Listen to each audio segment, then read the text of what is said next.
Right, hello again. You are joining me today at Westmoor Farm, and we've actually been here for the last couple of days, and the purpose of the session, well, to be honest with you, was to get a bit of fishing in, but also to continue to review the products that are in store at the rig locker. Feeding on, I guess, from the last video when we looked at Katran carp. We've got that on 2 rods, and we also have a new, well, not a new, well, it is a new product actually, it's out this year, which is the wild carp camo, so split across 2 rods. Also a couple of other things, we're looking at the new PVA and a couple of other braids, coated braids for your rigs. The braids aren't anything new, they've been out for a while, but obviously they're new to us, and I would rather test them in my own fishing, and a couple of the lads on the team also, you know, test them in their fishing before we put them out, and safe to say they're doing the business, you know. So yeah, just to talk you through the session, it's actually going quite well. We've got 2 rods, as I say, on Katran, and they're fished long. I say long, 23 wraps, and I've done that for a reason. This place, as with all the lakes at Westmoor, are full of features. So you've got you know, underwater features, anything up to 2 foot deep, right out in the middle of the lake, you know, down into your 6 foots. Some of the lake goes to, you know, goes to around about 12 foot. But what that means is, where I am fishing tight lines with the Katran carp, long in the day in shallow water, means that if the fish were ever going to speak off that line, that's a situation where they're going to do it, because between me and my spot, which is about 2.5 to 3 foot deep, there is all sorts of ups and downs, and I'm basically cheese wiring it to the leads. So yeah, and it hasn't bothered the fish. You know, we've across the 2 rods, you know, the 2 sets of rods, we've had probably an equal amount of fish, and no signs of the fish spooking off the line, which I knew they wouldn't, because to be honest with you, if I thought they would, I wouldn't have done it. You know, I'm here to catch a few fish. So the Katran's worked, and you know, listen, we're still getting questions about whether it would spook fish, how does it react in the daylight, and over time, you know, across these videos, and you know, with bits and pieces of footage that we put out, and also catch reports, which they are starting to come in, hopefully people's anxieties about using Katran carp will be rested. So yeah, and on the other 2 rods, the wild carp. Now, very different situation on the other 2 rods. We're actually fishing up to a snaggy bush, which is off an island. Bit of a tricky one, because we've had a crosswind, so I've been having to bend the, you know, sort of let the wind take the rigs in. Same with the spod. But as I say, it's performed, this wild carp has performed really well. It's the ideal line for that situation, where, you know, you've got to hit and hold really, and as I say, well, I'm dropping it under bushes if for any reason, you know, I'm not dropping the leads on purpose, because I don't want the fish to come up in the water.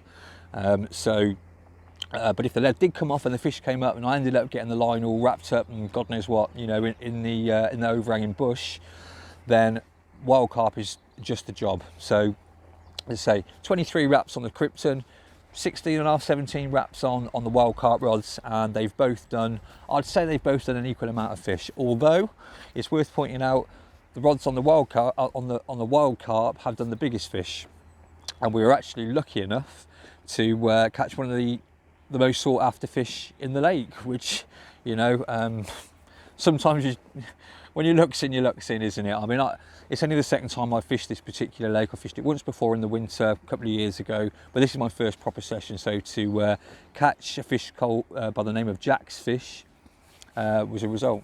And as I'm sure you'll agree, he's a lovely looking fish. So yeah, how we've been catching and what we've been doing. So on the long rods on the Katran, basically we've been using revolver rigs, which are basically, you know, it's a pop-up rig that behaves very, very similarly to a Ronnie rig, but without all the metal work that goes with a Ronnie rig, which for me, I like. Don't get me wrong, nothing wrong with Ronnie rigs. I think they get a bit of a bad press. and they catch a lot of fish. But personally myself, because I've fished them for so long, you know, I don't know how long I've been on the, you know, when I first sort of started using them, it's a good few years ago now, maybe 7-8 years ago ish. So you know what it's like. It's just nice to swap about and use different rigs. So they're on the long rods, and on the rods that we're tucking up to the bush, we have used slip D rigs with a long shank hook. Now long shank J precision hook, so hand sharpened. And I think actually, you know, guys, with any day ticket that's pressured, it's always worth thinking about using a long shank, because if the fish, I mean, I don't know really, I'm a bit funny, I don't like to ask too many questions about fisheries because I like to feel my own way in.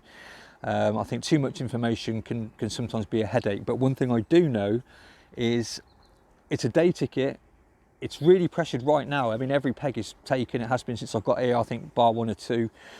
So the fish are pressured, which means there will be 1 or 2 riggy carp in the lake. Now, in that instance, a long shank hook, I think, is not a bad shout.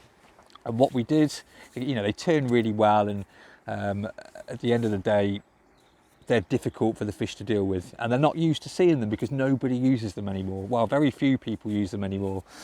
So as I say, long shanks on slip D rigs with the new braids. So we're using a combination of Cobra, and the other braiding material we're using is Aspid. Both coated materials, both suited to the sandy bottom in this lake, and both have performed really, really well. And as I say, talking about riggy carp, the Jack's fish rarely comes out, and he's only ever been out of 1 peg, which isn't this peg. So I don't know, you know, is it anything to do with the rig? Possibly. Is it because I got lucky? Quite possibly. But yeah, so it's working out well. With regard, I don't know how many fish we've had now, to be honest with you. It's quite a few. The bites have been coming steady. I've had to work for them. Combination of throwing stick and spod using Mad Bait's P-Fish new test bait, which is proving to be a pretty good bait. Catching a lot of fish everywhere, and some very special fish actually, up and down the country.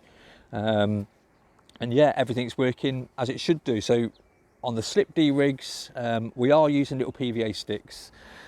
Reason being is, of course, I'm tucking up to bushes, and in a crosswind, even if you've got the wraps right, you can get caught out, because obviously you've got a bow in the line as the rig is flying through the air. Obviously the wind can take the line, and it can you don't get a true representation of your distance via the sticks because of the bow in the line. So it's not something I've done for a long time, but you know, used to years ago, as I'm sure a lot of us did. But it was worth doing to protect the hook point, to make sure that if I did go in the trees, I wasn't going to end up getting snagged up. And also it gave us an opportunity to look at, you know, to look at the PVA mesh that Katran are doing, which is 100% going on the website.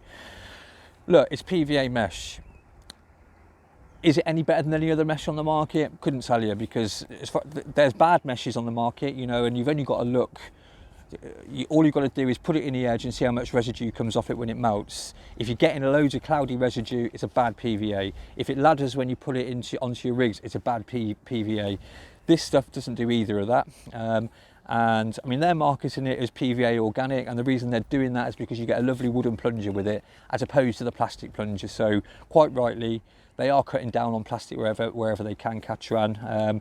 And as I say, yeah, it's worked really, really well. So yeah, just really touching base, guys, and trying to get the point across that we are actively using these products. We're actively testing these products, and when I say testing, they're already tested.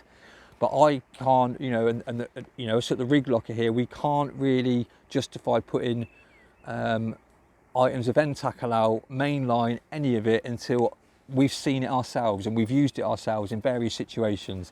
That is why the website will build over time, rather than us just whacking every product that Katran do on the website. You know, I think I'd like to think that people will be grateful of the fact that we test it first here in the UK to make sure it's up to the job. And as I say, so far so good. So yeah, you know, let's see how it goes. We've still got another night actually. We might have a few more fish. In fact, I think we will. It's looking really good. So if you see any footage after this with me holding a few carp, then we've had a few more. But other than that, I'll catch up with you soon.